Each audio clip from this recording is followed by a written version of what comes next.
Okay, next item on the agenda is item number 2, proposed tobacco retailer licensing ordinance. This is an action item by the Public Health Department. Is going to be making a presentation on that. Is there anybody here? Okay, from staff on that? And again, if you'd like to speak on this matter, you need to complete a speaker card, please. Thank you. Oh, thank you. Okay, and also, can we set the timer for the 3-minute? Since we are getting a lot, we have quite a few speakers here. Okay, thank you. Okay, so there you are. Okay, well, we've received a basket here from staff of various items, and staff, if you would like to make your presentation, what's your recommendation?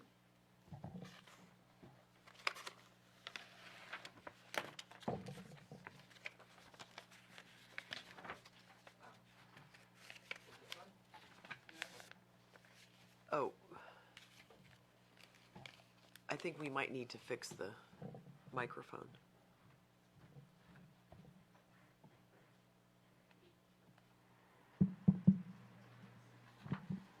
Okay. So we're bringing forward an ordinance, a proposed ordinance that would require all tobacco retailers in the unincorporated areas of Alameda County to get an annual license to sell tobacco. There are a variety of provisions for it. One of the most notable is a ban on the sale of all flavored tobacco products. And so we'll go through, we'll give some of the rationale for why the ordinance might make sense, and some details about the provisions in the ordinance.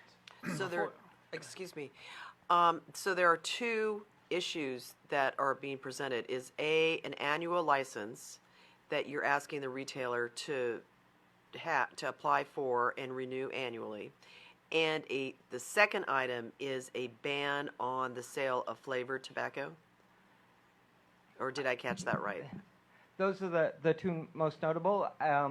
The other pieces of it include setting a minimum price for all tobacco products at $8, requiring that little cigars, you've got some of those in that basket there.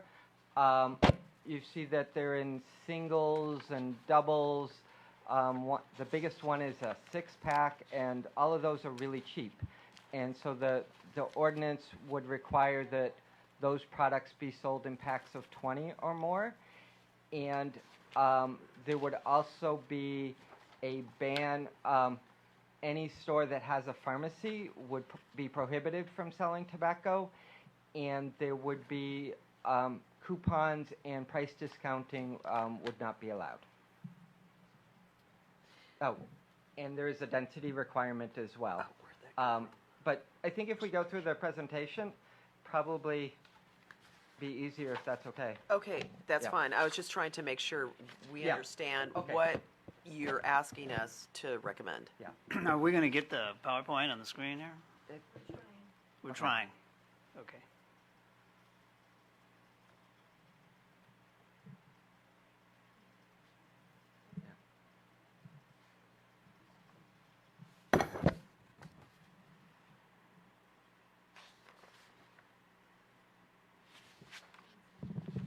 So while we're waiting, my name is Paul Cummings, and I'm the Tobacco Control Program Director.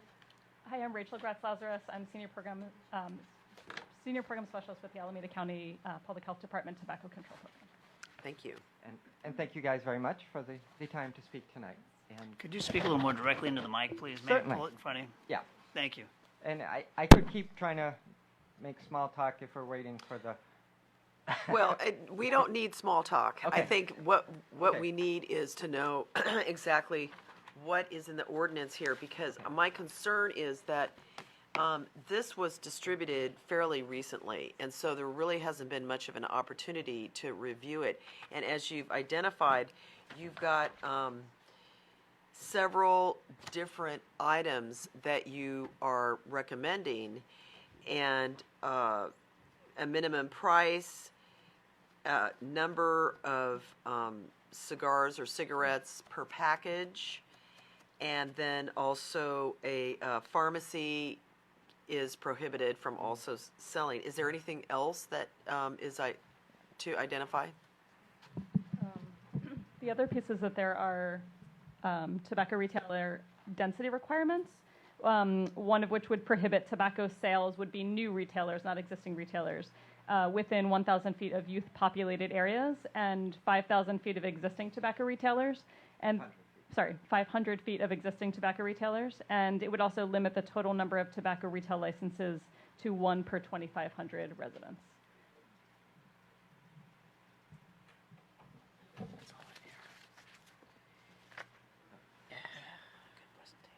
Okay, well, assuming, is it ready?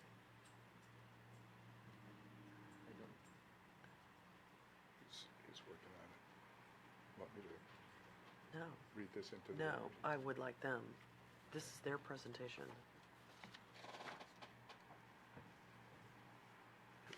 Is this part of the,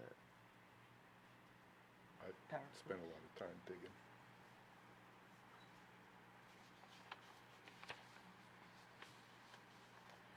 okay. Oh, are we ready? Oh, no, not yet. Also, are there any penalties for any violations Yes. to identify?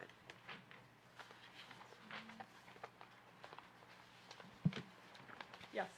So there are penalties that include suspensions and revocation.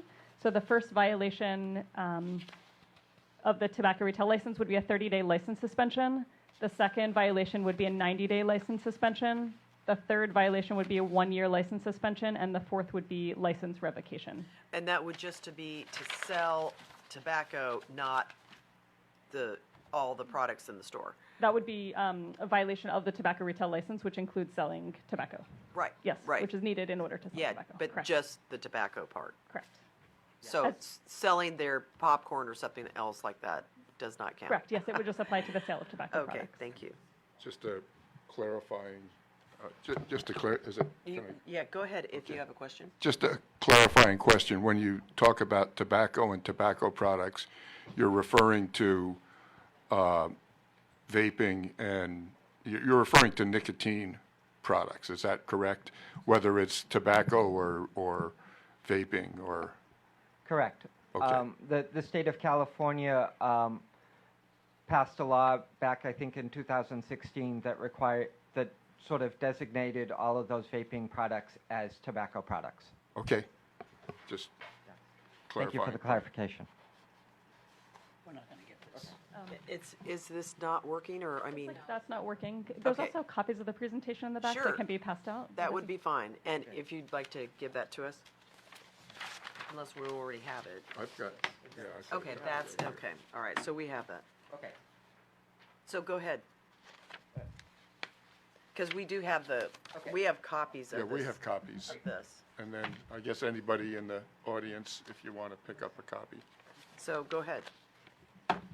Okay, thank you so much. So we'd like to walk you through the public health concerns surrounding tobacco products that are marketed to youth. Is this working? Okay.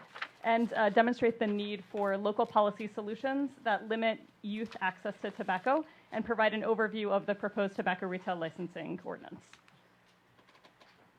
So tobacco continues to be the leading cause of preventable death, killing over 480,000 people annually in the United States.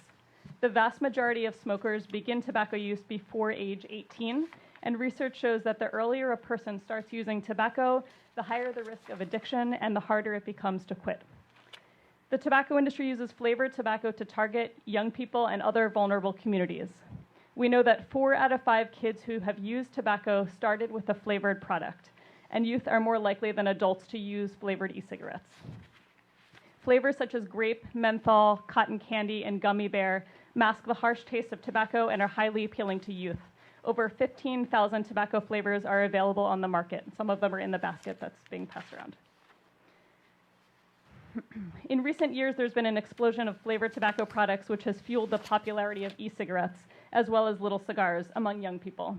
While there's been a drop in youth use of traditional cigarettes, overall youth use of any tobacco product has increased in recent years due to flavored e-cigarettes.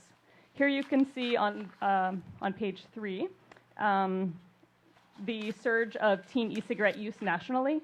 Over the past 3 years, youth e-cigarette use has increased 135%. 1 in 4 high school students in the United States has used e-cigarettes. So on slide 4, you can see youth cite flavors as a major reason for tobacco use, with over 80% of youth e-cigarette users saying that they use the product because they come in flavors I like. You can see on slide number 4, the strong youth preference for fruit, menthol, and candy-flavored e-cigarettes. Of note is an increase in the popularity of mint and menthol among youth e-cigarette users. On the next slide, tobacco companies have historically targeted young people, communities of color, and LGBTQ communities with aggressive menthol marketing. Like cough drops, menthol numbs the throat, making the poison go down easier. And as a result, vulnerable communities bear a disproportionate burden of tobacco-related disease and death. You can see on slide 5 the popularity of menthol cigarettes among teen smokers and particularly high rates among youth of color. Menthol is a health equity issue. On the next slide, slide 6, cheap and discounted tobacco products allow the industry to capture price-sensitive consumers, such as young adults and low-income individuals. Tobacco products are often cheaper in low-income communities, in communities of color, and in those communities with higher proportions of school-aged youth. This is why raising the price of tobacco is one of the most effective strategies for reducing initiation, decreasing consumption, and curbing tobacco-related health disparities. On slide 7, contrary to the perception that e-cigarettes are harmless water vapor, mounting research shows that they are neither safe nor harmless. E-cigarette aerosol contains many of the same toxic chemicals found in cigarettes, such as nicotine, formaldehyde, and lead, which are known to cause cancer, birth defects, and other health problems. The U.S. Surgeon General and the CDC highlight that youth e-cigarette use can pose harm to respiratory health and brain development as well. Electronic smoking devices, as Paul mentioned, are now defined by the state of California as tobacco products. They typically have appealing flavors, the ability to be easily concealed and used discreetly, and high nicotine content. For example, the amount of nicotine in 1 Juul pod is equal to at least the amount of nicotine in a pack of cigarettes. Given the lack of regulation, many e-products contain misleading information on packaging, making it very challenging for a user, especially for a young person, to know nicotine dosages or what chemicals they're actually consuming. And just to mention, in the basket up there is one example of a peach-flavored e-juice that on the front claims to contain no nicotine, and when you look at the back, you'll see nicotine listed as an ingredient and then a small warning label about nicotine. So the youth vaping epidemic is very real and it's very concerning. Data shows that for every one adult who quits smoking using e-cigarettes or who switches to e-cigarettes, 80 youth initiate daily tobacco use through e-cigarettes. Electronic smoking devices are not approved by the FDA as a smoking cessation product.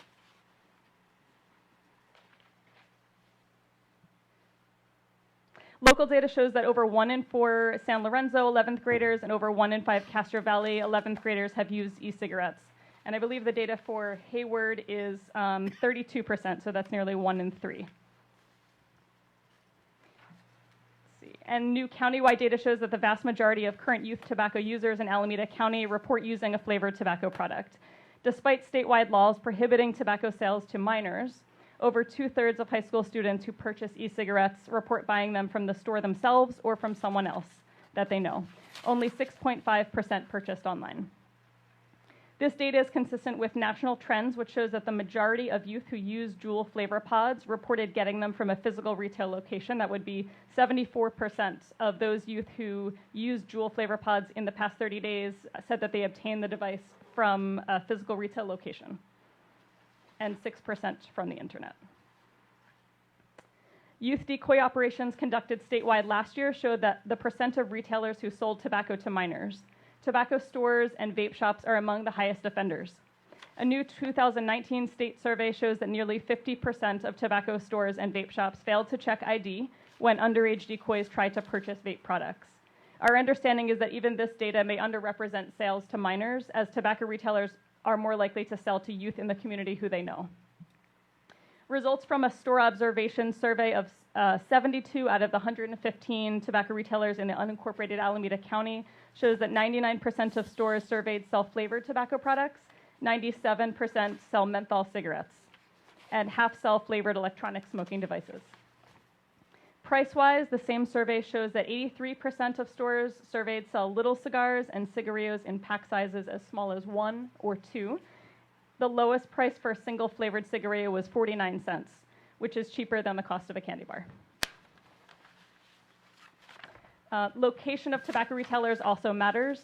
Places with greater density of tobacco retailers tend to have higher tobacco use rates that lead to greater health inequities. Typically, there are more tobacco retailers near schools in low-income areas than in other areas.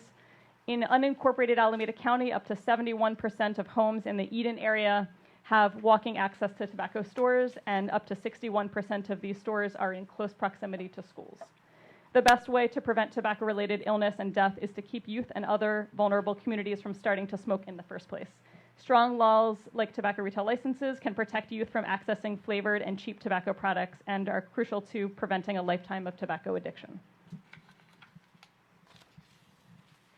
Thanks, Rachel. So I will go through the provisions that are in the ordinance and try and keep our mouths near the microphone. So as Rachel mentioned, the overall purpose of this ordinance is to reduce youth access to tobacco and to limit the negative public health effects of tobacco use. As we mentioned earlier, it would require businesses in unincorporated Alameda County that sell tobacco to obtain a local tobacco retail licensing annually in order to sell tobacco.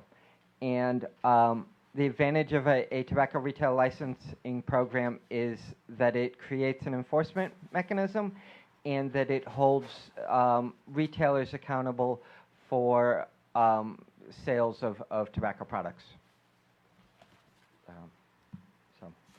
So this is an established model. In Alameda County, 10 of the 14 cities have tobacco retail licensing programs. And as we had talked about earlier as well, so in addition to holding retailers accountable, it also allows the community, the local jurisdiction, to set meaningful penalties that are appropriate for the community. So following along here. So the tobacco retail licensing ordinance holds businesses accountable for the behavior of their clerks. So the state law that prohibits the sale of tobacco to persons under the age of 21 only holds the clerks accountable. This would hold the store owner accountable as well.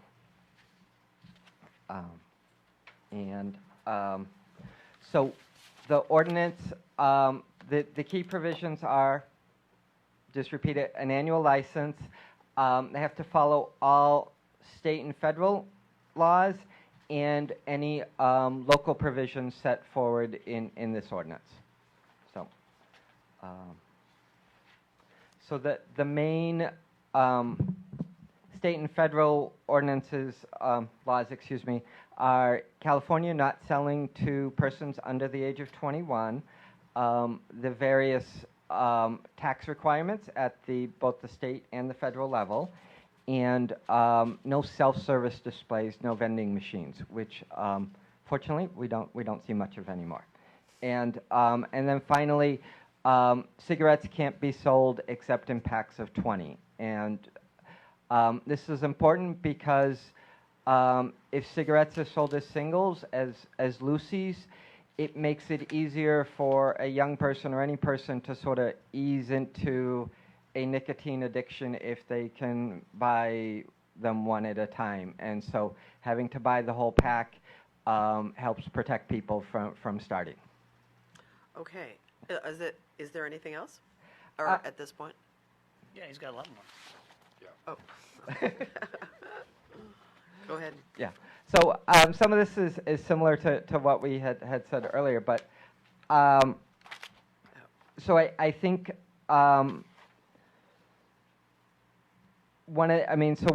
all sales of flavored tobacco products would be banned. This doesn't do anything about the use of those products. So it's completely legal to use the products. This is a restriction on their sale in the unincorporated areas.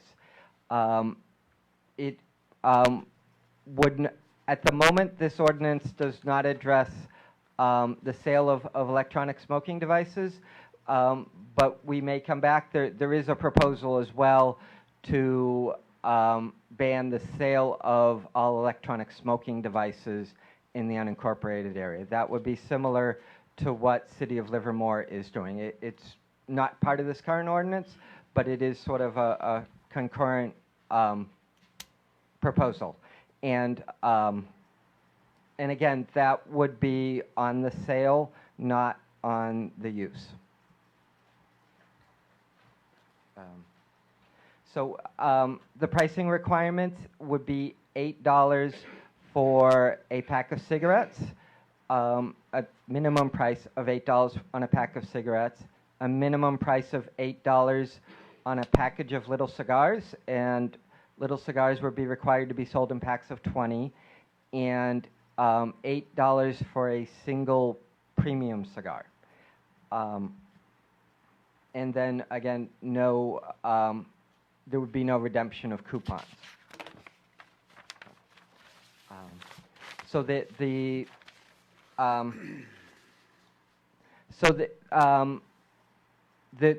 cap on the density cap requirements would be 1 per 2,500 residents.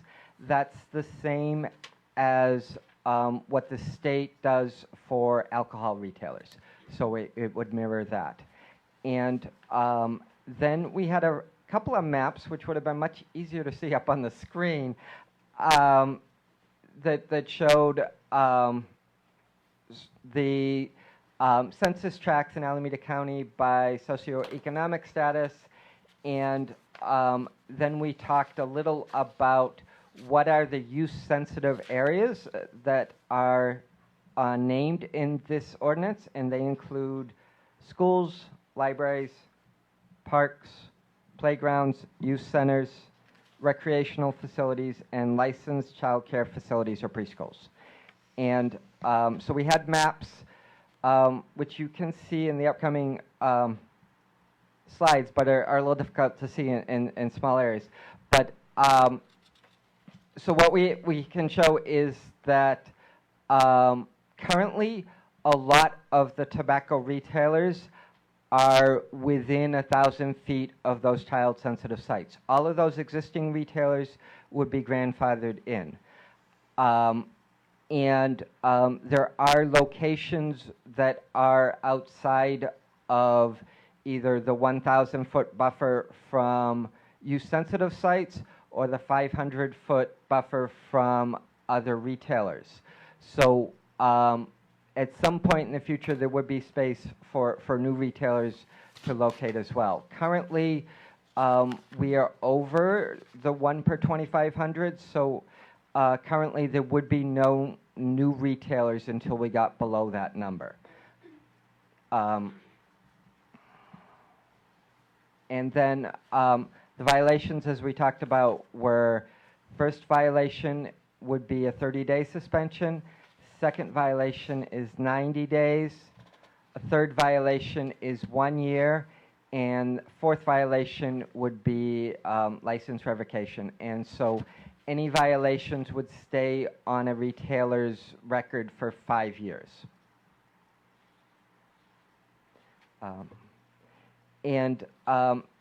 So we also have a grid that's might be a little difficult to see in small, that shows a comparison of the minimum price and the minimum package for little cigars in the other cities, not the other cities, the cities of Alameda County, and we're similar to several of the other jurisdictions. Some of the ones that don't have any minimum price or minimum pack size were passed several years ago. So all of the more recent ones in Albany, Alameda, Fremont, all have minimum pack and minimum price requirements.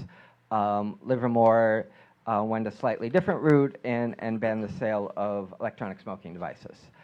And then the final chart, which is again is maybe a little hard to see, was a comparison of the penalties for violations.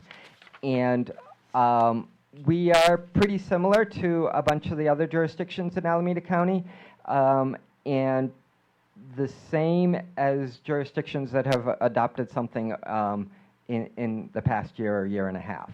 So this ordinance is pretty similar to some of the other things that have been adopted in Alameda County recently. I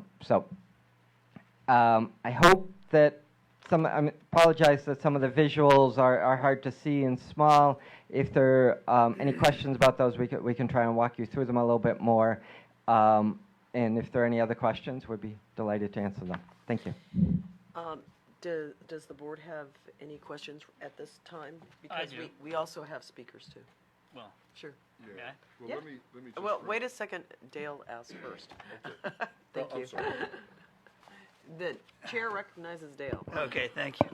Rachel, I have a question. You mentioned there are other cities that, there are 9 cities, I think, that have tobacco sale restricting ordinances, 10 total right now in 10. Alameda County. 10 total. And how many of those ordinances include an outright ban on flavored tobacco products? So I'm going to count them as I speak. Albany, Berkeley, Fremont, Livermore, Alameda have all outright bans.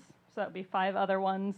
Oakland restricted some of the other ones. Oakland, San Leandro, and Hayward restricted the sale of flavored tobacco products, but did not fully ban them. And some of those jurisdictions are currently going back to strengthen their laws to be in alignment with the other jurisdictions. So not all of them banned it outright. Not all of them. The ones in the past, the 5 that I mentioned first, Albany, Berkeley, Fremont, Livermore, and Alameda, have all done so in the past 2 years.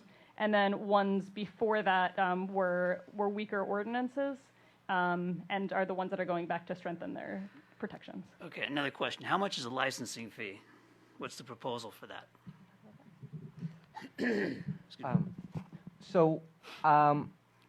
The ordinance would be administered by CDA, and they're estimating that it would be half time of a zoning investigator too. And so all told, we think that the cost of administering the program and enforcing it comes out to about $91,000, which would be $790 per retailer, based on the idea that there are 115 retailers covering that cost. 791. Yeah. Well, the other jurisdictions, their fees are 250, 427, 237, 400, 500. Yeah. That's way on the high side. I think City of Alameda's is 700. It is 750 with a question mark. Yeah, and Union City's is 665. So I think it varies on what the cities are choosing to recover their costs for. So. Okay, one more question, if I may. I think there's a distinction here that isn't often made. One is flavored tobacco products, excuse me, like we see in the basket, and the other is legitimate vaping used as a stopping smoking tool. Now, I understand that the FDA has not approved this. I don't suppose the FDA will ever recommend anything that throws in nicotine, even if it's gradually and programmed declining amounts. But there is evidence. Last night or November 11 at the Castro Valley MAC, one of the MAC members testified that she was able to quit smoking because of the vaping program that she engaged in, where she had different flavors, and like I mentioned, you have a certain level of tobacco, and then the next time you reduce that, the next time you reduce that, and pretty soon you're able to quit. Now that's a big difference than that. I think any kind of ordinance that restricts the sale of flavored tobacco products needs to take into account that there are legitimate uses for vaping, and there's certainly substantial evidence that it does help people quit smoking, or can. Do you have a comment on that? So, two things. So one is sort of referring back to that for every adult that quits, 80 young people are experimenting with and trying e-cigarettes. And so that's a huge number. It's a huge number of young people that are starting to get hooked on nicotine. And I agree. I agree, and that's the problem sitting right there. Right. So I never used any nicotine products, so I can't speak to quitting it. I was at the Dublin City Council meeting about 2 weeks ago where they were discussing something similar about strengthening their ordinance, because theirs is one that doesn't currently address flavors. And one of the council members talked about his efforts to quit tobacco, and he attempted to use e-cigarettes to quit, and he found that instead of decreasing his nicotine use, it more than doubled. So that's anecdotal, much like, so I think that for some people this has proven successful, for some people it hasn't, and what we are really here to talk about is how it has been impacting young people. Okay, any other questions? Not now, thank you, Joe. Okay. Yes, you have some questions, Chris? Just a couple. And I think I may have heard. Mike. Sorry about that. I think I may have heard the answer to my first one. In terms of the cities here, we've got, it looks like we have several cities that are banning, that are in the process of adding bans. Dublin's considering it. What's going on in Hayward? I'm looking at let's bracket where we are now. Hayward is, they're not quite at the process of drafting something, but they've made a referral that it be brought to their city council so that they can refer it to staff and move it forward. And then, I was just going to add about Hayward that Hayward was the first city in our county in 2014 to restrict the sale of flavored tobacco, so they're not going back to update theirs. So they do have some flavored restrictions, but they're going back to strengthen that. so what are the flavor restrictions that Hayward's got? So they restricted the sale of flavored tobacco. However, they exempted menthol cigarettes and existing tobacco retailers within 500 feet of schools. And they're currently going back to update that. Okay. And do you want to talk about And Union City, I'm just trying to look at what's close to us. Yes. Union City, are they looking at the flavor issue? Currently, there hasn't been anything formal brought to the city council or any of its committees. We have informally spoken to a couple of the council members, and there did seem to be some support there for addressing it. But I can't speak to what might happen. Okay. San Leandro? Currently, San Leandro bans the sale of flavored tobacco products with a big exception for menthol cigarettes. And so, as far as we know, they're not going to go back and revisit that in the near future. I mean that could change, but we haven't heard that they're intending to address it in the near future. Any other questions? Yeah, that's pending updates. So now,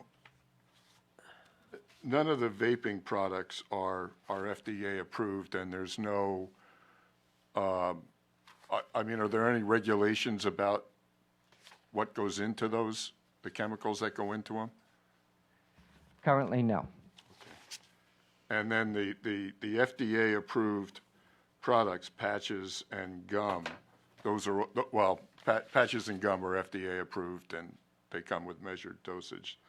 So has anyone done a price comparison? Like, I remember when I was quitting, I think I found that the cost of the gum and the patches was roughly comparable to the cost of a pack of cigarettes. Now, that was in 2002. And what about an equivalent on the vaping? Is that like a less expensive way to do it? So, well, first, congratulations. It sounds like that's about 17 years, so that's great. A 4-week supply of nicotine patches currently runs about $80, and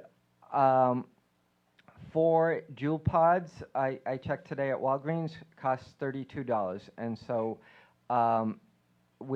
if a Juul pod is about a pack of cigarettes, that might be approximately 4 days worth. It might be a different amount depending on how the person was using it. So it might be a little less expensive to use the Juul if you were doing it.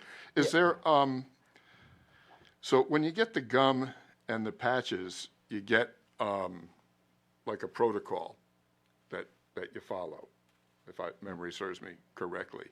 Now, are there any established protocols in using like the Juul devices for cessation?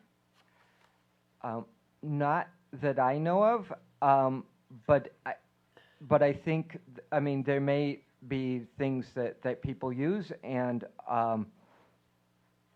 so, you know, I think, you know, so I would actually defer to Mr. Well, and Swanson we'll here. get some public Okay, testimony. I'm just asking so you I for I what- don't know, but Well, if we could keep Yeah. it on the subject matter too, because we're not talking about patches. I mean, the ordinance is not regulating Right. patches. understand, but we're, I'm with you. Yeah, I think that's enough for now. thank you. Okay, all right, thank you. Thanks. No more, well, I just actually had just a couple of short questions. The density, you've got the density population tied to the alcohol density, so that's a match with the current county density ordinance for alcohol. Correct. Okay, I think that's very important to do for consistency's sake. Also, as far as the minimum prices, how does that work with the state taxation? Because I know that we've had initiatives to increase the tax on cigarettes. So what are we talking about? The recommendation is a minimum price of $8. What's that breakout? So that would include all taxes. So the taxes wouldn't be in addition to The $8. The $8. And I mention that because my concern is, you know, we have, unfortunately today, very severe at times income inequality. And that people who have a lower income, it's going to hit harder for them than people who are wealthier.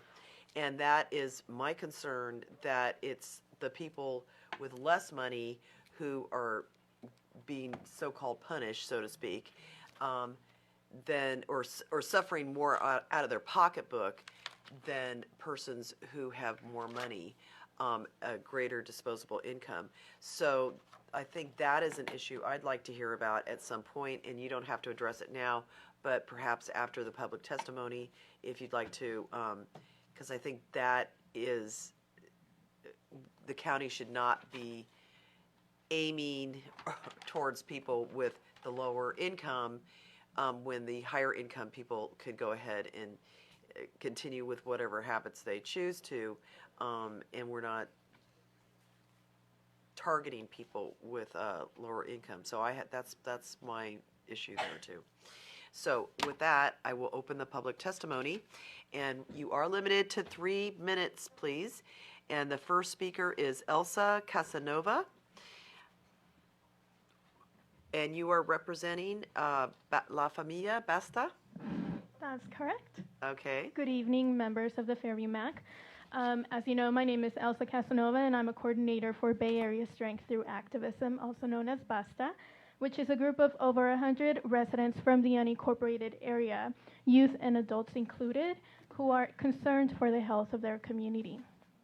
The potential establishment of a TRL gives our members the opportunity to set standards for how they want their community to look and feel, and it is well aligned with the values shared by families of the area. In order to ensure that children and youth have a healthier environment to thrive in, our BASTA members would like to see all of the following. 1, the restriction in sale of tobacco products that entice young people to try tobacco, including menthol and flavored tobacco and e-cigarettes. 2, a future where tobacco will no longer be easily accessible to our youth with low prices and by being sold near schools or other youth-sensitive areas. And finally, our members would like fellow neighbors who are store owners to sell their products responsibly and for them to be held accountable with strong penalties when they do choose to sell tobacco to a minor. These strategies combined have been proven to keep tobacco products out of the hands of youth, and residents of the unincorporated area are counting on you to consider a comprehensive policy that will protect their collective health. Thank you for your time. Thank you. Thank you. Next speaker, do I have this right? Balim Oseda?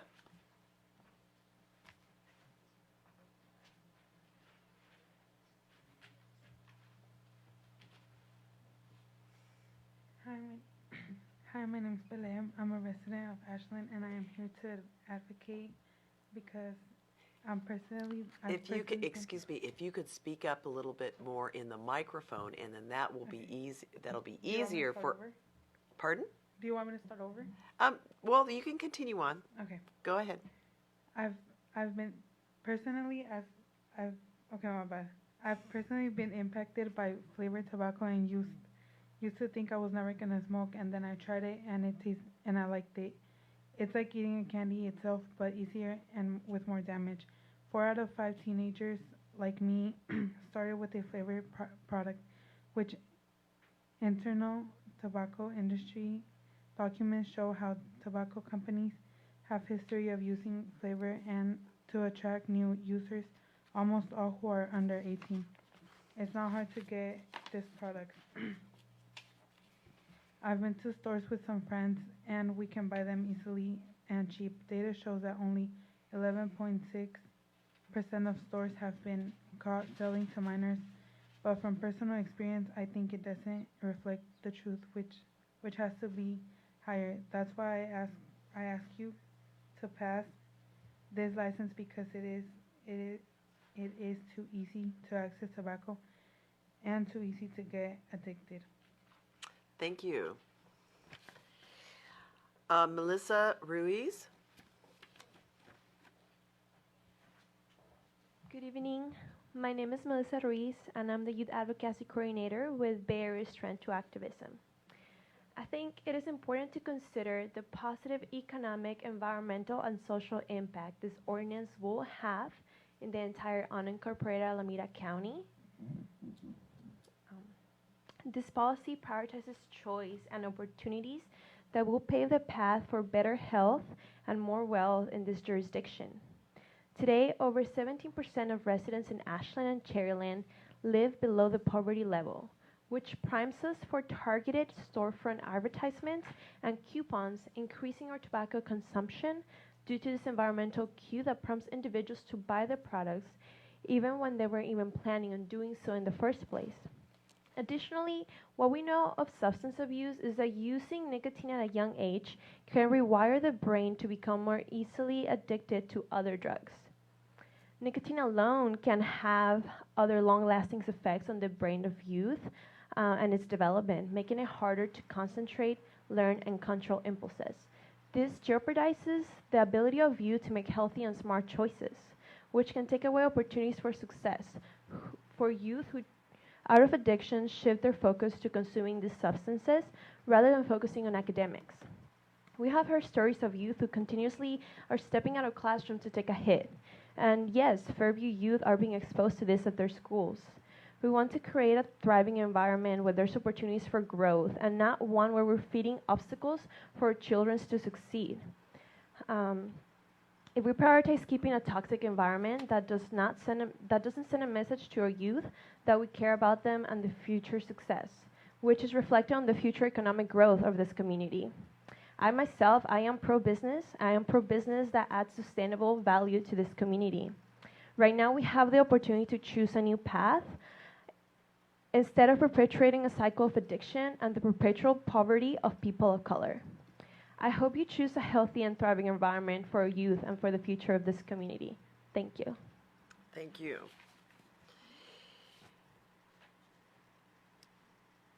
Yana Reese?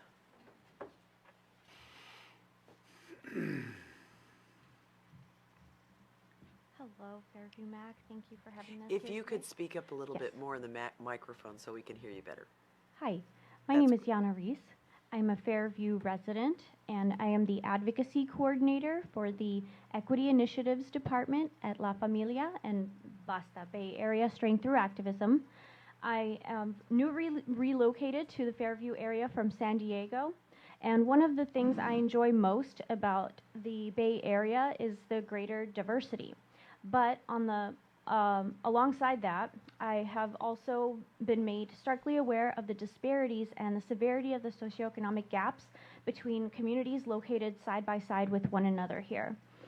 I am working in the Eden area, in which Eden area includes Ashland, Cherryland, San Lorenzo, Castro Valley, as well as Fairview. But there's 115 vendors in the overall Eden area, with only one of those being here in Fairview. So what I do want to say is that the burdened by overlapping factors that contribute to vulnerability, like the cost of living, lack of health care, fewer employment opportunities, our nearby communities are left to endure lower life expectancy and higher prevalence of illness across the board. I think we can agree that everyone deserves safe spaces to work, learn, live, and play. I believe it is our collective responsibility to protect at least the most vulnerable among us from this multi-billion-dollar industry that thrives off of our illness and death. Pitting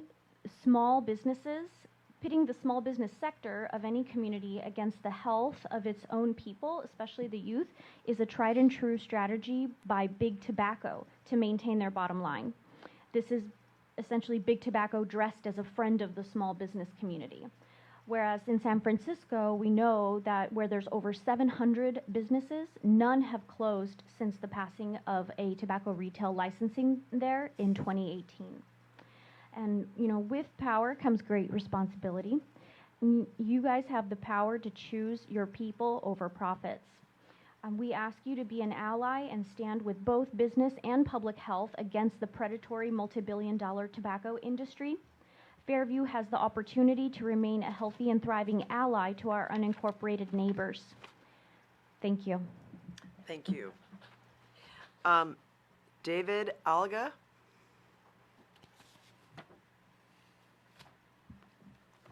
Good evening, Honorable MAC Board. My name is David Alga, owner of Valley Vape Club on Castro Valley Boulevard. For a year and a half, we've been a beneficial business to Castro Valley, converting hundreds, if not thousands, of smokers, extending and improving their lives so they can be here longer for their children and grandchildren. I own the only true vape shop in the area that 100% depends on flavored products to transition adults from deadly cigarettes to the 95% safer alternative of vaping. We're a different kind of store than the convenience stores that sell these products. Our goal is not to attract new users to vaping. Our store is for adult smokers only. We transition them from cigarettes to a product that delivers nicotine in flavors attractive to adults, creating a plan to reduce their nicotine content and eventually quit smoking and vaping altogether. Without flavors, we'll be out of business. Without vapor products, our customers could go back to smoking. We desperately want to prevent this because we care about our community. Mac Board, we've done this before. I fought for our products years ago for the store that preceded us, Ready, Set, Vape. For 5 years prior to us opening, they occupied our building, welcomed with a ribbon cutting ceremony and a commendation by Supervisor Nate Miley. Thank you, Nate. We share the same goal, to rid our community of deadly cigarettes. We are not big tobacco. We are against big tobacco and against those products you have there up there in that basket. So why are we going through this again? We were welcomed into the area with full support of the board. At the Castro Valley MAC board meeting, the board members voted against this ban, recognizing that this TRL ordinance was prohibition in disguise. And we all know prohibition does not work. What tobacco control isn't telling you, in San Francisco, where flavored products are banned, you can buy packs of menthol cigarettes or a flavored vapor product from a guy on a street corner selling out of a backpack for 20 bucks. Is that what we want for our community? The issue at hand is youth access to our products. One of the Castro Valley MAC board members said the adults can just buy online. This isn't a solution to the problem. The youth are not buying these products from our store.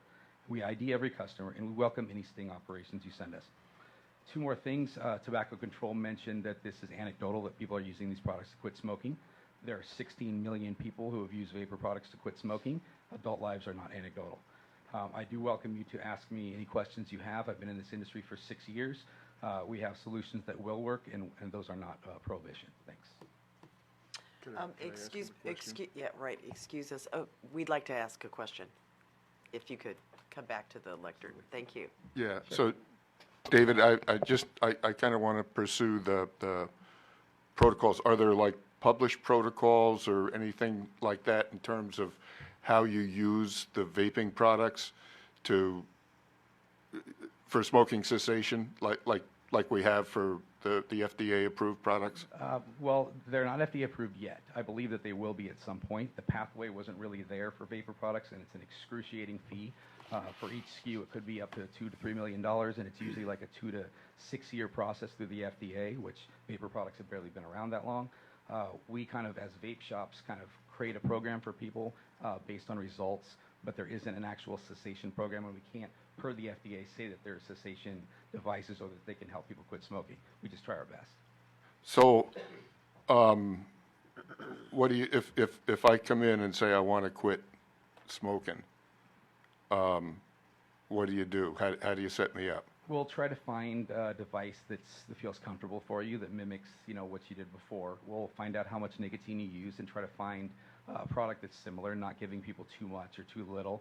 Make sure that they come back into our store to get results. If it doesn't work, we want them to come back and find something that does work. And our plan is always to get them to quit smoking, switch to vapor products, lower their nicotine content, and then eventually quit smoking and vaping altogether.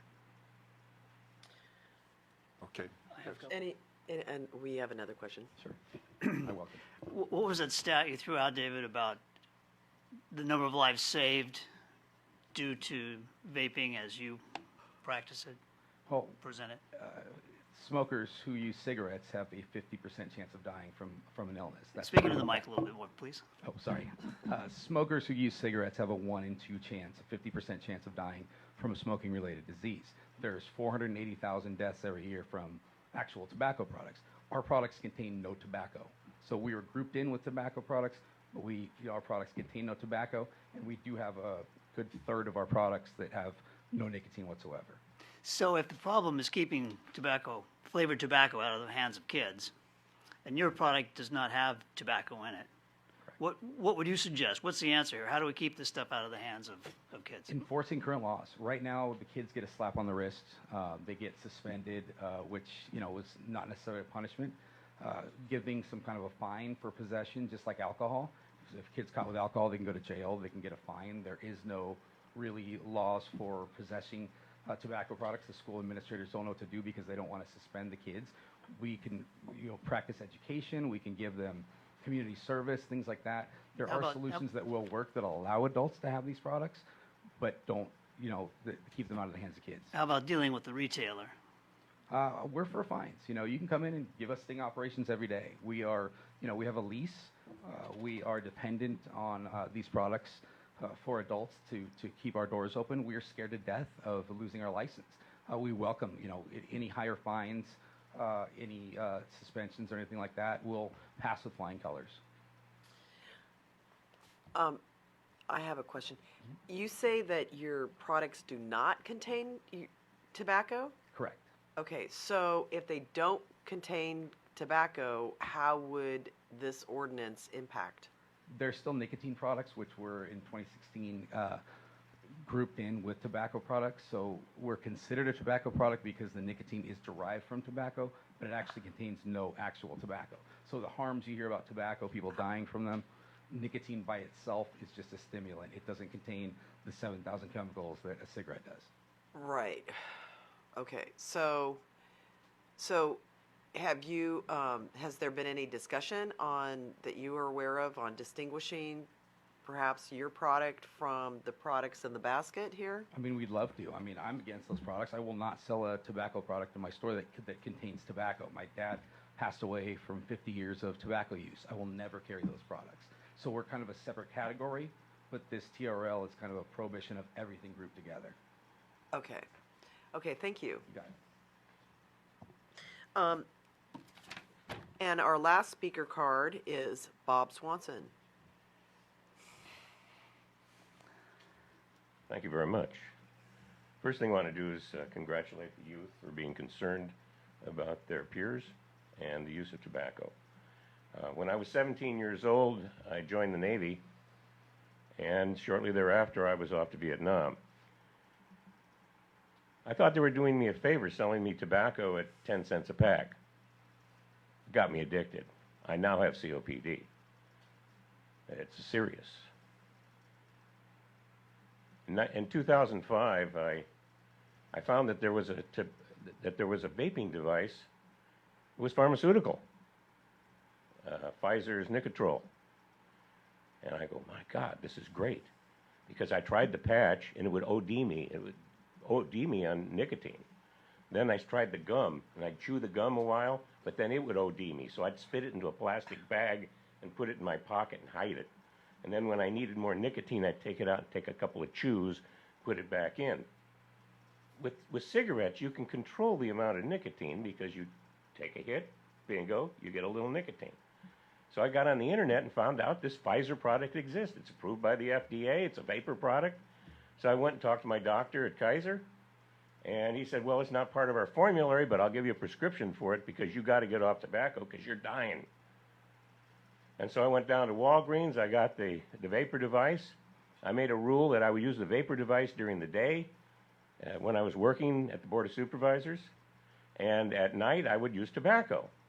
Well, within 2 weeks of using this vapor device half-time, I became a dual user, which is good. And I began to not have to sleep sitting up because the congestion in my lungs started to go away. My God, this was great. It was life-saving. And so what I did is I smoked tobacco less and less, and I used the vapor device more and more. And it took me about a year, and it came Christmas time, and I go, my God, I can get off this thing. I'm not using the tobacco anymore. And it was so much easier getting off the vapor device than it was tobacco with all the other crap that's in tobacco. It saved my life. I'm here today because of a vapor device. And the vapor devices that are available today are far better than the pharmaceutical one.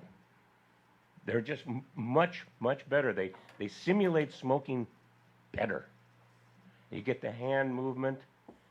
It really, really works. It's the best smoking cessation device on the damn planet. And to prohibit something is only putting it in the hands of the black market. Right now we've got children and people dying from inhaling vitamin E acetate, which is used to cut illegal THC cartridges. That's where the problem is. Thank you much. Thank you. I think we have another card here. They wanted to speak in person as well. The person's not here. They wanted to utilize this person's time Oh, who? to speak again. Sure. Okay, so we have a Glenn Owell who is not here, Right. Outside minutes. but we have an Elsa. Yes, Glenn Owell is a Fairview resident who was ceding his time to us. Okay, if you'd like to just go ahead to the microphone, please, and clearly identify that you're speaking for Glenn OL. It's also Fairview. Let's be clear, she's not Randall speaking is for him. She's Fairview. utilizing the time that Kim's gonna take to speak. Okay, he's submitting his time to you. Okay, all right, thank you. Thank you. So as you know, my name is Elsa Casanova, and I just wanted to give you some hard data on a few things that were mentioned a bit earlier. As you know, electronic smoking devices are defined by by California law as tobacco products that have been designed to get kids hooked on nicotine with flavors like gummy bears and unicorn poop. In the United States, the most likely to use e-cigarettes are high school students. That's 12% of high school students who use e-cigarettes compared to just 5% of 18 to 24-year-olds and to 8% of adults in older age groups. In the Eden area, 1 in 4 youth report using an e-cigarette or vaping device. E-cigarettes do not have a widespread success as cessation devices. The majority of adult e-cigarette users report using both e-cigarettes and traditional cigarettes. This is known as dual use. In fact, research shows that, as you've heard before, that for every adult who quits smoking using e-cigarettes, 80 youth start smoking daily through e-cigarettes. Juul, the leading brand of e-cigarettes, is owned by the makers of Marlboro cigarettes. The tobacco industry has never cared about the hundreds of thousands of people they kill. Who's to say that they will start caring now? And so I encourage you to reflect on this and to think about how can a multi-billionaire industry, which is projected to grow by $236 billion in 5 years, invest in a new product that will supposedly help people to quit buying their own products. Thank you. I just have a brief question, and a point of clarification under your understanding. Sorry to show my ignorance here, but e-cigarettes is the same thing as vaping or vapors. Is that correct? In your opinion? Yes. Okay, thank you. Thank you. Sally Philbin, please. Hi, Sally Philbin, 25247. I don't think that's right. 25247 2nd Street, Hayward. There's been a lot of hype about the vape and e-cigarettes, particularly due to the marijuana infusion into those and the deaths that resulted from, it looks like the E-vitamin oil actually being put into the vaping and going into the lungs. I think we need to be really careful about how we go forward. I am not a smoker. I've never smoked. I don't allow smoking in my house. So I'm not a proponent of smoking at all. And I am a proponent of doing something to protect our youth. And maybe the answer is that vaping products become a prescription product. To have them not available to adults who want to use them to quit smoking. I have a nephew who vapes to quit smoking. I don't think he will ever not vape, but he's not smoking cigarettes. And I think that for him, that has improved his quality of life because he was such a chain smoker. So I don't know what the exact right answer is. I think something needs to be done about the flavors that kids like and the way that they're sold, but to have the knee-jerk reaction of just banning the product entirely, I think that pendulum goes too far. That's all I'm saying. I don't know what the right answer is, but it needs to be a thoughtful response to the needs of, the broader spectrum of people. Thank you. Well, I have no more speaker cards, I believe. So I'm going to close the public testimony, and if staff is available for more questions, if you could, there's some issues that have arisen also, just to confirm, vaping and e-cigarettes are the same thing, right? Yes. Yes, okay. And, sorry. I'm really behind here. So, Yeah. so the ordinance that's here would ban the sale of all flavored tobacco products, including all flavored e-cigarette or vaping devices, whatever term we're using there. Okay, because you've heard the testimony from the retailer who on Castro Valley Boulevard, or in Castro Valley, who has stated that he believes, in his opinion, this ordinance would outlaw his business. I can't speak to his business model. You know, I would refer back to that stat about how many young people are using these products, and that was why we were asked to bring forward this ordinance. But they're not using his product. Wait.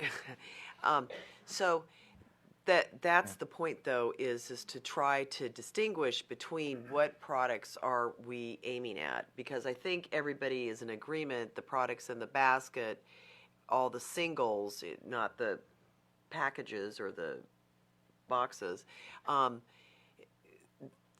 that's an invitation to youth, those single and small packages. But the other issue is the testimony is the store that's presently legal selling vaping products would be covered under this when they claim they do not have tobacco in their products, but they have flavored items. So I And think nicotine. this is a differing use of definitions. All of the nicotine in those devices is derived from tobacco. And to just say that tobacco is a mild stimulant really doesn't, I mean, it's an addictive product. If we, you know, anybody who's seen how many people get sick picking these products, particularly young people, you know, nicotine by itself is not a harm-free substance. And to promote that nicotine alone is wonderful is not something that the Tobacco Control Program or the Public Health Department would, you know, Agree with. promote. Yeah. Okay. Also, last question is, this was presented to the other organizations, I understand the Castro Valley MAC, any other committees that it's been presented to? This will be presented to Cherryland Association on December 10th.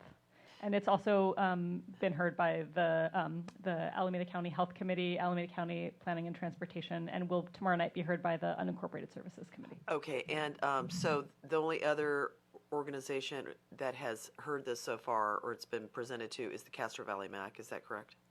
Yes, that's correct. Okay, and what was the, can you tell us what the recommendation, or was there a recommendation? So they voted 5-2 for a tobacco retail licensing ordinance. They recommended that the proposal that we had shared be modified, and that the restrictions around the flavor, that there should be no restrictions on the sale of flavored tobacco products. There should be no restrictions on the sale of electronic smoking devices, which we're not discussing today, but we were at that time. And they also recommended that that pharmacies could still sell tobacco. They also recommended that the penalties be increased, and that a second violation would be sufficient for license revocation. They also indicated that the packaging change was okay, I believe. And then the two violation suspensions they had, the first one was a 90-day suspension on the first violation, and then a revocation on the second violation. And then as Paul said, flavors and e-cigarettes, they left as okay. Didn't do anything there. And that every retailer needed to have a license to sell. Okay. Every year. Yeah, and An annual licensing. Yes. May I add believe they something? also agreed with the tobacco retail density requirements as well. And also the $8 a pack gig, right? Didn't they? Correct. Yeah, they also Yes. agreed to make it more expensive and therefore less accessible. oh, a minimum price. Yes. Okay. Any other questions? Yeah, Chris, I got a couple things. I don't know if you had a chance to look at this thing that Tona forwarded to you guys over here. There's some really striking statistics here, looking at youth sales rate before an ordinance and a youth sales rate after an ordinance. Oh, this is on the other side of this. Yeah. Okay. Yeah, anyway, I found that was some really striking information. And then the presentation lacked any information on usage in the Hayward School District. And I didn't get any response from either the Hayward School District or any of the members of the school board, which was kind of strange. But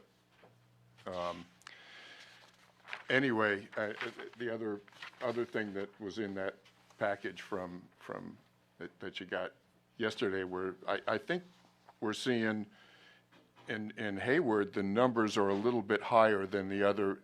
The package has got San Lorenzo and Castro Valley school districts, and the numbers, especially in, you're looking at a pretty high percentage.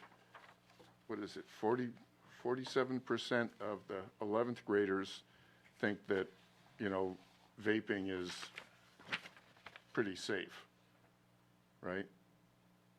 26% and 1 on table A77. That's not in that package.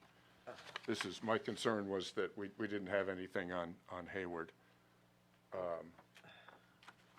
Well, there doesn't seem to be any direct correlation also, though, between the fee that you're charging the retailer for the license versus the success rate either, based on these statistics that you provided.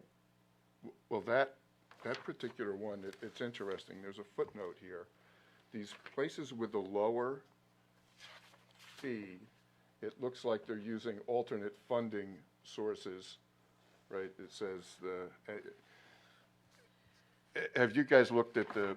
Well, right, that does not fully cover administration and enforcement costs. The fee is a supplemental with another stable source of funds, such as the master settlement agreement funds or general funds.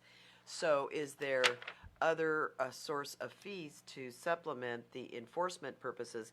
Because, for instance, some cities, their annual fee is like as low as $100, but the success on sales to youth dropped to 0. So there's no direct relationship between the fee paid by the retailer and the success of the program. So you could have a very low fee and still be very successful. So that's my question. It sounds like there may be additional sources for the county to access so that a $750 fee could be perceived pretty steep. Currently, we don't know of other funds that are available to defray the cost. So what we shared was what we think the cost of the program would be. Okay. And just to clarify, what Paul said earlier is that the model of a tobacco retail license fee is to charge a fee for retailers annually for complete cost recovery. So it's calculated to cover the complete cost of administration and enforcement and not be a penny more or less than it takes to actually run the program to ensure effectiveness in implementation. Right, but there's also apparently a master settlement agreement that municipalities can participate in. And that's my question. Has any research been done to access those fees, on how to access those fees? The, Funds. yeah, so the county has some master settlement agreement funds. Some of them have gone towards the medical center. Some of them have gone towards the public health department and various programs.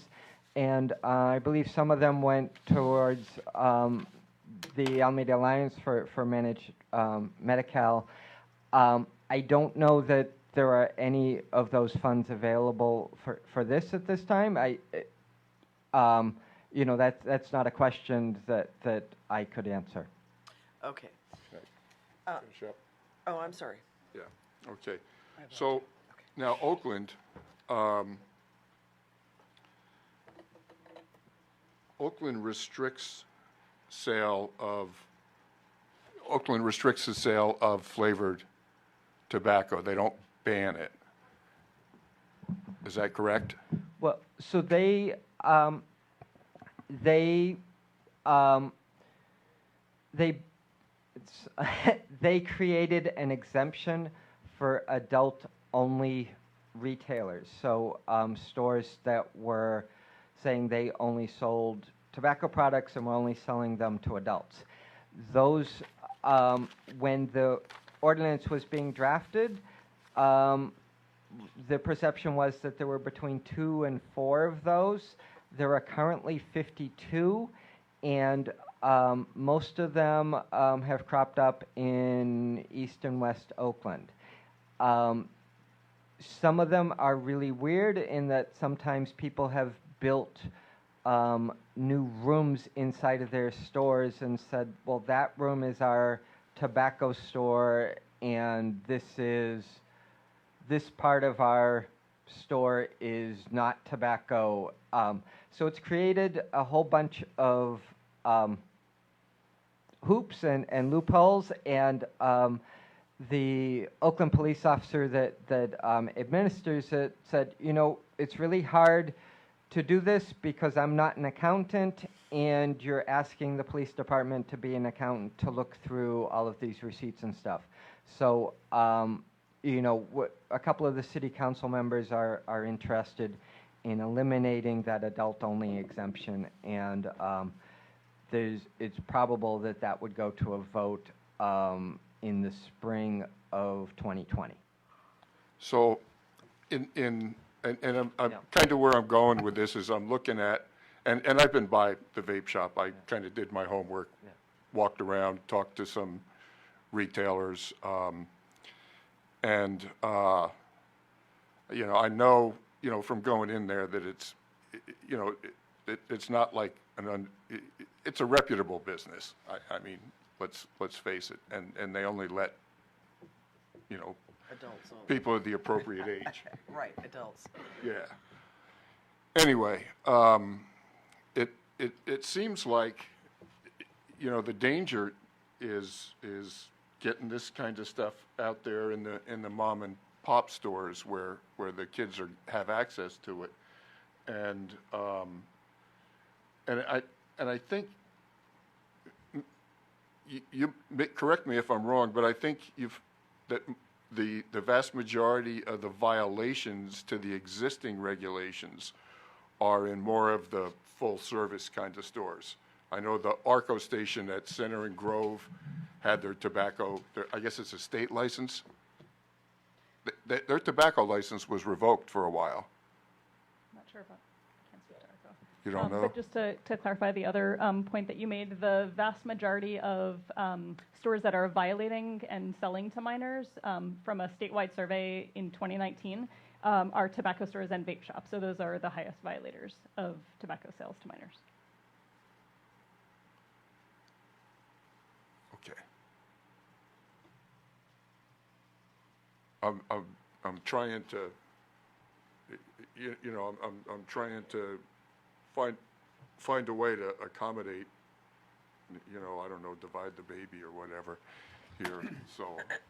Okay, Dale, you have a Dale? question? Just a statement then a question. The statement is, I really like the idea of exempting adult-only retailers. It doesn't take an accountant. You don't allow anybody in who's under 21. It's easily enforced. Secondly, we can come back to that later if you want. Explain to me what the deal is with pharmacies. Is it pharmacies are prohibited under your proposal from obtaining a license to sell, or is it a building that has a pharmacy in it? And I'm thinking like the Safeway on Redwood Road. They have a pharmacy. Would they be prohibited from selling tobacco? They would. Yes. Ah. Like Walgreens and I don't know, CVS, all those stores, they presently sell tobacco. So about 5 years ago, CVS voluntarily stopped selling tobacco. Almost all of the independent pharmacies don't sell tobacco. Walgreens and Rite Aids are the chains that still sell tobacco. So this would cover Walgreens, Rite Aid, any supermarket that also had a pharmacy. So that would include a Safeway. It would probably include the Walmarts, and I'm not sure what else, but yes. They'd be prohibited from selling tobacco or flavored tobacco? From selling tobacco. Wow. Okay, excuse me, you have another I'm sorry. question? Yeah, I'm sorry. Go ahead. I didn't mean to No, jump in. no, the chair recognizes you now, but Thank why, you. can you stay focused? Please. Thanks. Thank you. So, now going back to the definitions, can those pharmacies sell the patches and the gum? Yes. So because those are approved FDA cessation devices. Okay, any other questions? So what's the purpose of adding in the pharmacies? Yeah. So the idea is that pharmacies that sell tobacco send a mixed message, especially to young people, that pharmacies are trusted places where people go for medicine and healthcare needs, not where people should go to purchase products that can kill. That's the kind of rationale behind it. And San Francisco was the first in the state to adopt a tobacco-free pharmacy ordinance, and then since then there's many others throughout the state that have adopted similar ordinances. Okay. Any discussion here? Yeah. No further questions to staff at the moment, I No, gather. not at the moment. You want to start us? Well, I find the fee problematic, the $750 fee. I think that's problematic because that's a lot. That could be a lot to a small retailer, and I think that is too much. And also on the density recommendations, I mean, I formerly sat on the Board of Zoning Adjustments, and there's a constant problem with the alcohol issue and calculating that out. So I'm glad there's some consistency, but at the same time, I think the public health should be looking at that ordinance in its entirety on how to improve it. The flavored sale, I gather, my question is unfortunately, I feel that, I'm sorry, it's a substantial ordinance that you've put in front of us, so it's takes some reading that I think combined with the holidays, we really haven't had a very good opportunity to examine as thoroughly as we might otherwise have had absent the holidays. So that's what makes this a bit harder. I agree that the exemption on the adult only is something that sounds reasonable. And as far as, and I think the small packaging is something that is certainly meritorious, that's a good idea. I'm not quite sure on the pharmacy combination, only because I know that the Safeway and the Walgreens council will certainly be looking at this and would be asking for a stay, et cetera. There might be some challenges, so I don't know if there's been any examination of that on the strength of that combination or having it, because in one sense, if you peel it off, maybe is it going to be easier overall to just get this enforced versus if you include it. So those are my initial thoughts. I think it's a good idea, but I would like more time, basically, to be able to peel this apart some. So that we're making a better, more knowledgeable recommendation to the board. So I don't know if there's any timing tied to this or not, or if your department would be willing to come back after making your other rounds, because we're one of the first groups, it sounds like, and you have many others to go. Yeah. So. At the Transportation and Planning Committee meeting on November 4th, the Supervisors Haggerty and Miley had recommended that this go to the full Board of Supervisors on December 17th. So, so we're trying to meet that timetable, and I hear that it's a lot, and I mean we've sort of been sticking our nose in it for several months, so I understand that can be a lot to try and digest. Yes. Right. And particularly the distinguishing point on the e-cigarettes, and so that you're not interfering with people like the speaker here today, Bob Swanson, who's been very successful with his program, and that's a good thing.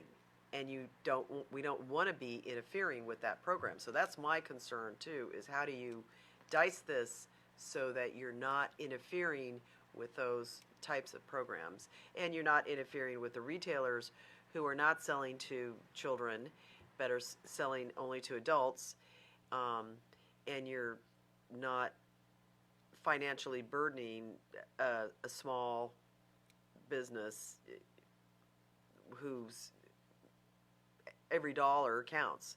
So to me, again, the $750 does sound a bit steep to sell just that one product. Jewel, I just wanted to note that I believe at tomorrow night's meeting there may be some discussion about allowing some more time good. to review, because there's some other questions with it also. Okay. So I just wanted to bring that up to you. So would it be possible for us to continue this matter to a date when the public health would be able to return? That's really up to you and them, quite honestly. I just know Right. that that's going to be part of the discussion, so that there may be a potential, who knows what'll happen. Right. But I know that it will be brought up. Okay. Okay. I mean, to me, that sounds like a reasonable, if the board is interested in such a motion. I would disagree with you. I think we're ready to go now. We can certainly put limitations in there. I know it was a lot for us to cover, but I mean. Are you ready to make a motion? I'm ready to make a motion. There's some things. Hang on. See, I think he might have a comment, but I think the cost recovery issue aside, let me run through what I see as okay and what I see as not, and then maybe Dale and we can figure it out. The cost recovery system issue. Do we even have a say in that? I think that might be, and let me run through all these before we go back, because I think that might be a county-wide kind of thing where they have to recover their costs, but they can't make anything more of it, and that has some strategic implications down the pike. I'm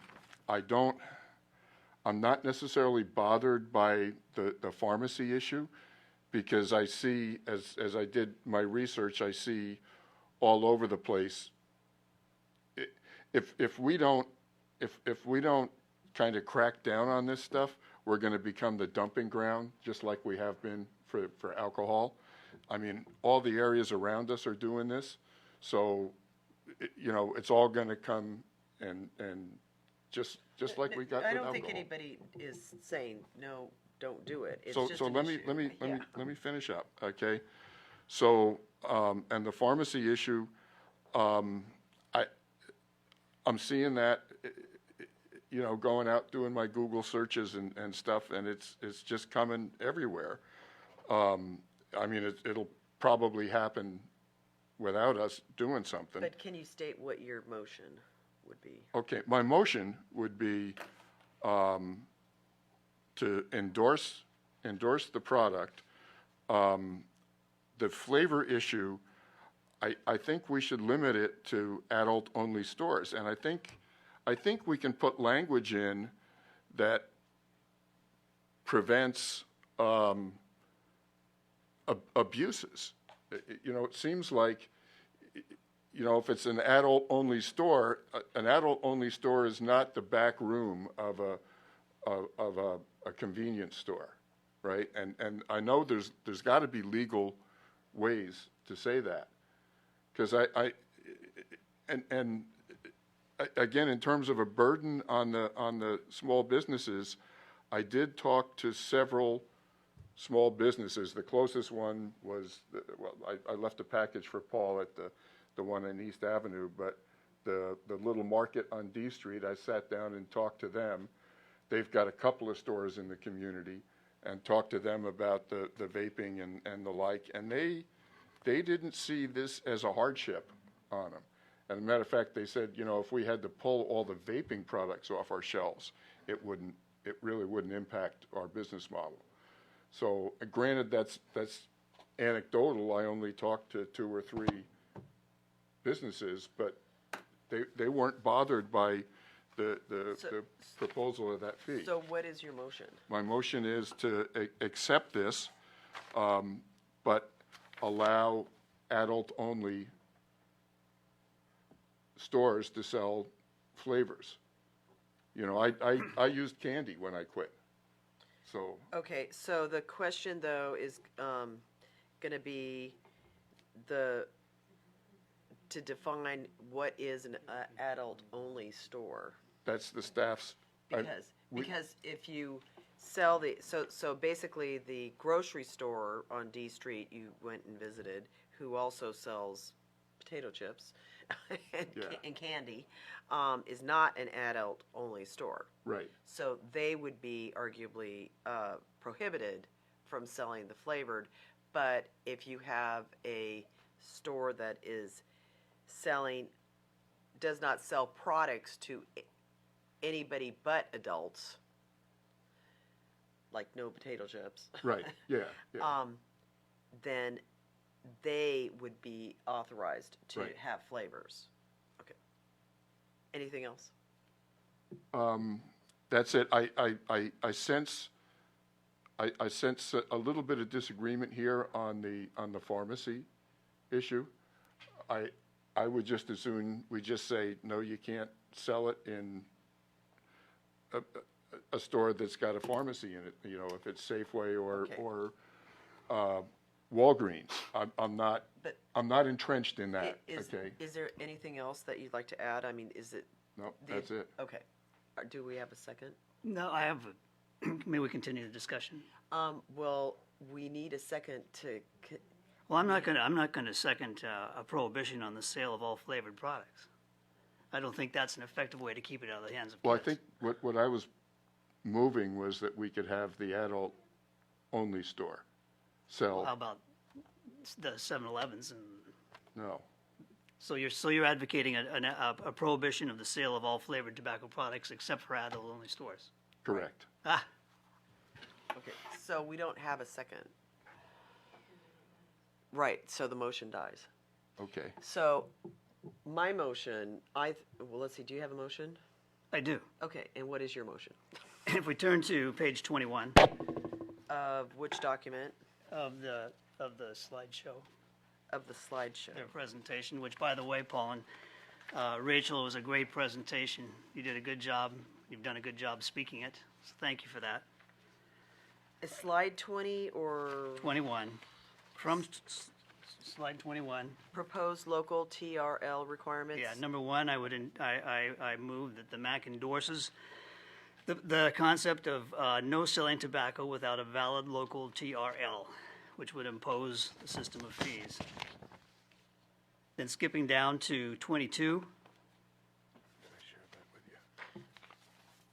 I'm suggesting that the MAC endorse the creation of pricing requirements for the sale of tobacco where larger quantities are required to dramatically increase the price as a tool to keep it out of the hands of less affluent purchasers who are targets and kids. I suggest we endorse the resolution, endorse the establishment of a minimum sale price of $8 per package, and that we endorse a minimum package size of at least 20 little cigars or related product. And we prohibit the redemption, we vote to prohibit the redemption of tobacco discounts and coupons.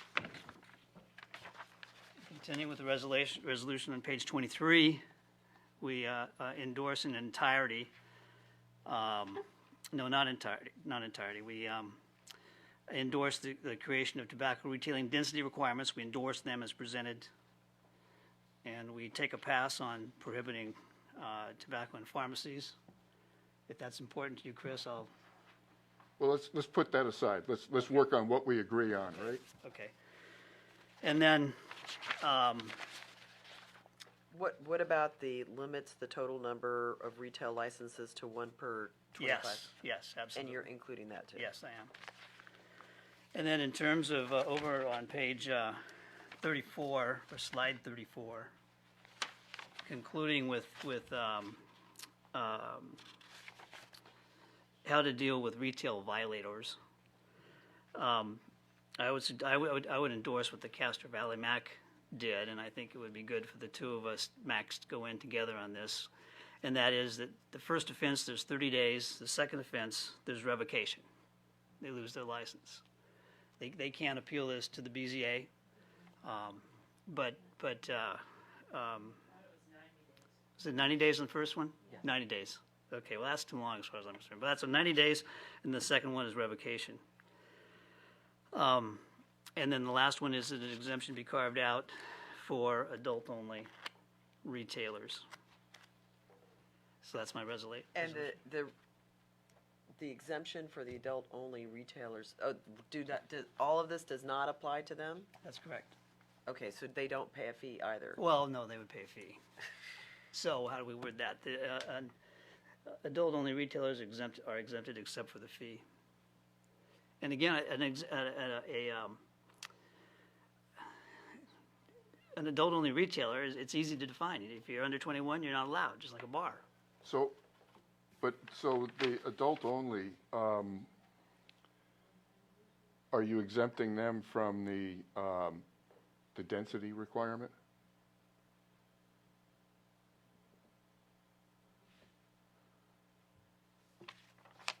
No, okay, help me with the wording on adult only here. Well, Wait. Is that the full motion? Do you have a second on this motion? Yeah, is there a second on the motion is the question. Yeah, well, no, So- actually, it sounds like this motion is, there was one we're, issue. on we're, the we're adult working, only. we're working the motion out, or did we mess up? No. Talk about it after you have a second. Right. But it's up to you. We need to make sure, what's the motion?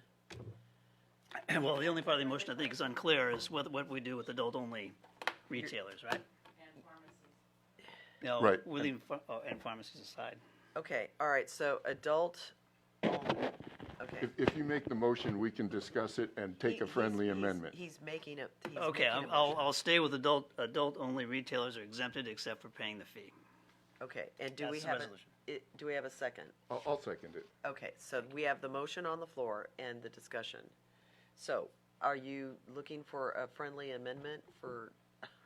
Yeah, I just want to be clear. So the adult the adult-only stores aren't exempted from the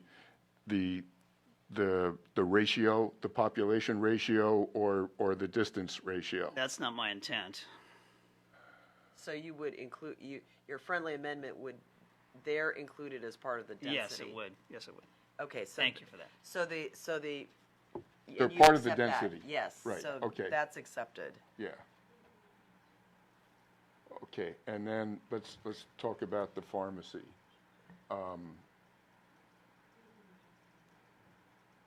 How many pharmacies do we have that aren't chains? That are not chains? Yeah.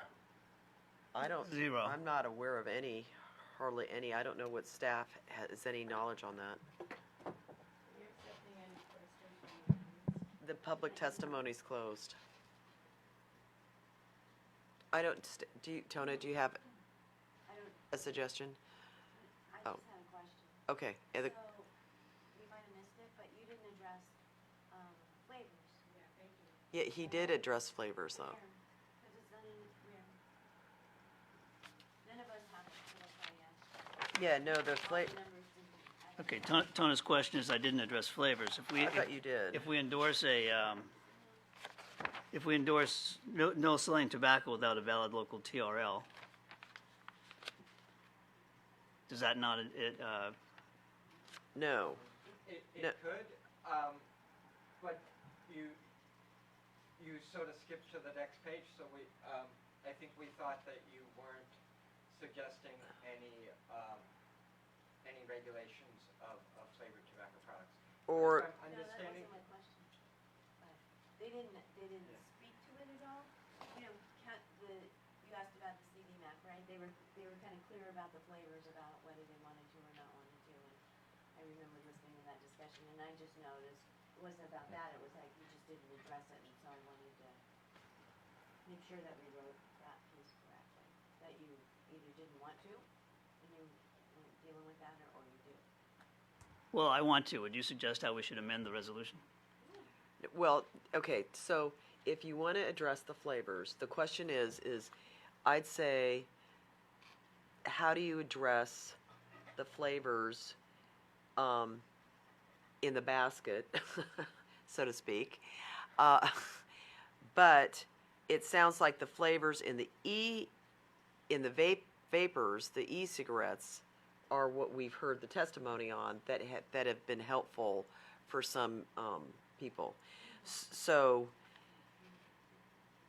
and also you did not prohibit the sale of all electronic smoking devices. You're saying, you're striking that That's suggestion. right, I'm striking that. Right, you're striking that. And so that you could prohibit the sale of all flavored tobacco products other than in e-cigarettes?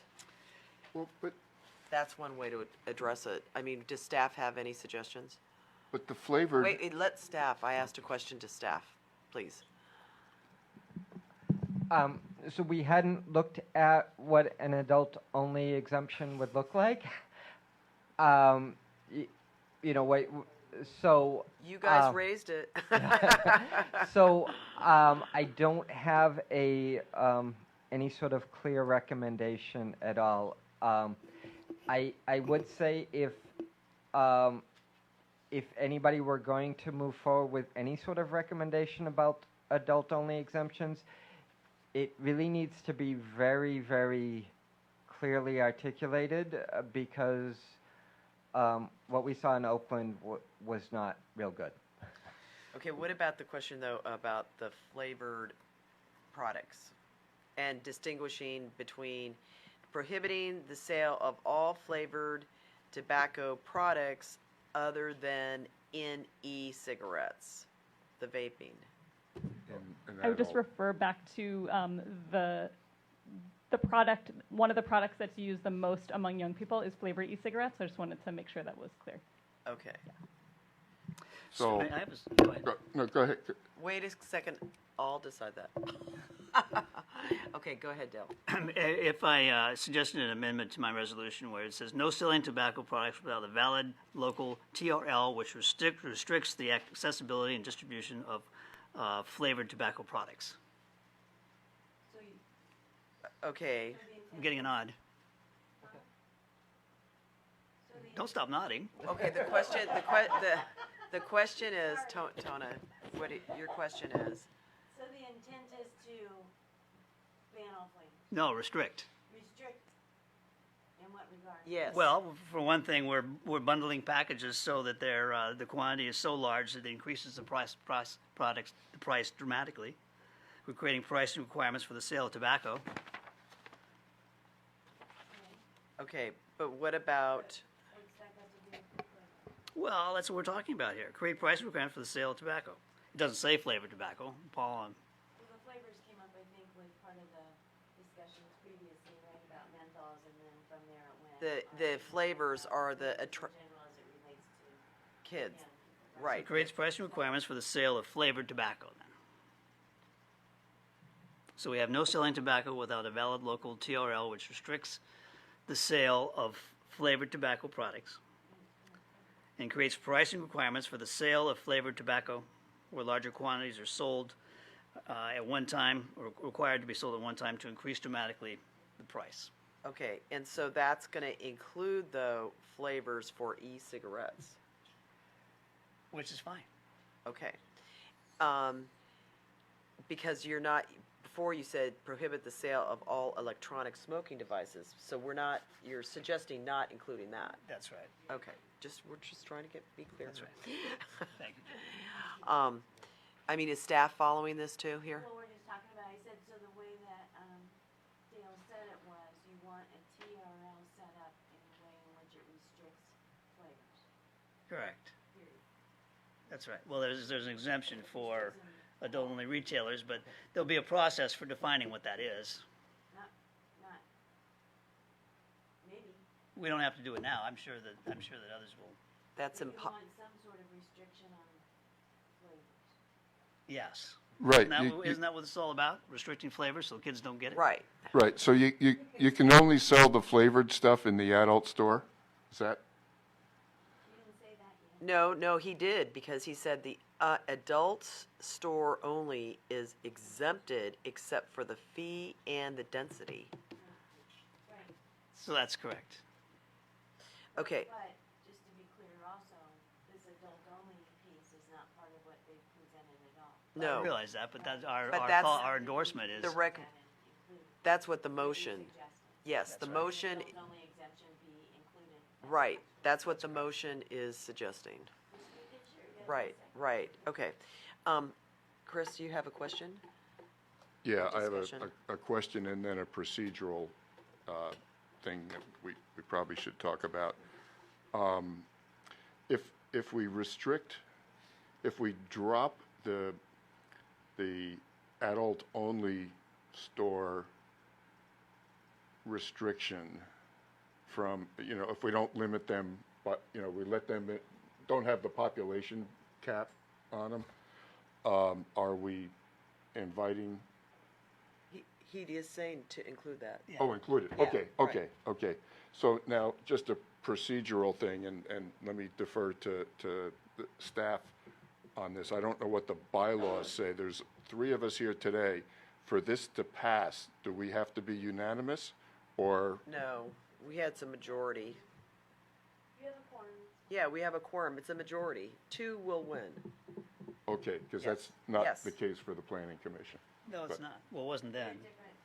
It's, I yes. just wanted to clarify that, so, okay. Okay, so should I restate, I want to make sure, so staff, we're all clear on what the motion is, would that be helpful? Oh, why did, sorry. Thank you. Okay, starting with the slide 21 is 1, no selling tobacco without a valid local TRL. That restricts That restricts sale of flavored tobacco. the sale of flavored tobacco products. And that's it from that box. That's correct. And then in the next box is to adopt the recommendations on the pricing requirements, all three, establishing a minimum sale price of $8, a minimum package size of 20, and prohibiting the redemption of tobacco discounts and coupons. Yes. Okay, and then the next one is to prohibit this, or to create a tobacco retailing density requirement, and both prohibiting the tobacco sales within 1,000 feet of youth-populated areas and 500 feet of existing tobacco retailers, and limits the total number of tobacco retail licenses to 1 to 2,500 residences.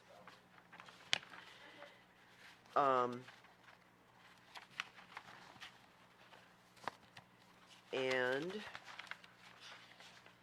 let's see, then back is to that an adult-only sale store is exempted from these requirements except for the annual licensing fee and the density requirements. That's right. Anything, I think? Yeah, then lastly, in terms of fines, Oh, right, first the offense is fine. 90 days, second offense is revocation. Okay, my only problem is that I think that still is a bit harsh on the first and second, that you're revoked on the second. Well, I mean, that would be my request for a friendly amendment, is that I think the third time needs to be the charm, so to speak. okay. Okay, 3 strikes. So that's we cool. go 30-60 revocation? Right, right. I think staff, there's some thinking or reasoning behind that. So, shall I call the question? Absolutely. And does staff have, you think we've got that summarized? Okay. All right, so all those in favor? Aye. All those opposed? Motion passes unanimously.